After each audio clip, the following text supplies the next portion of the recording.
یہ ہے مقبوضہ بلوچستان۔ آج ہفتہ 30 نومبر سال 2024 ہے۔ بلوچستان ٹوڈے سے آج کے علاقائی خبروں کے ساتھ میں ہوں آپ کا میزبان الیاس بلوچ۔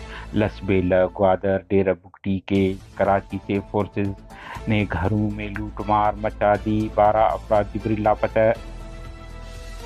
نوش کی شاہراہ پر ناکہ بندی، تعمیراتی کمپنی کے 5 کارکن اغوا، لیویز سے اسلحہ چھین لینے کی ذمہ داریاں BLA نے قبول کر لی۔ پشین خانوزئی کے علاقہ تورخل سے ایک شخص اغوا، لواحقین نے شاہراہ بلاک کر دیا۔ گوادر بم دھماکہ، کوسٹ گارڈ کے 5 اہلکار زخمی، 2 کی حالت تشویشناک۔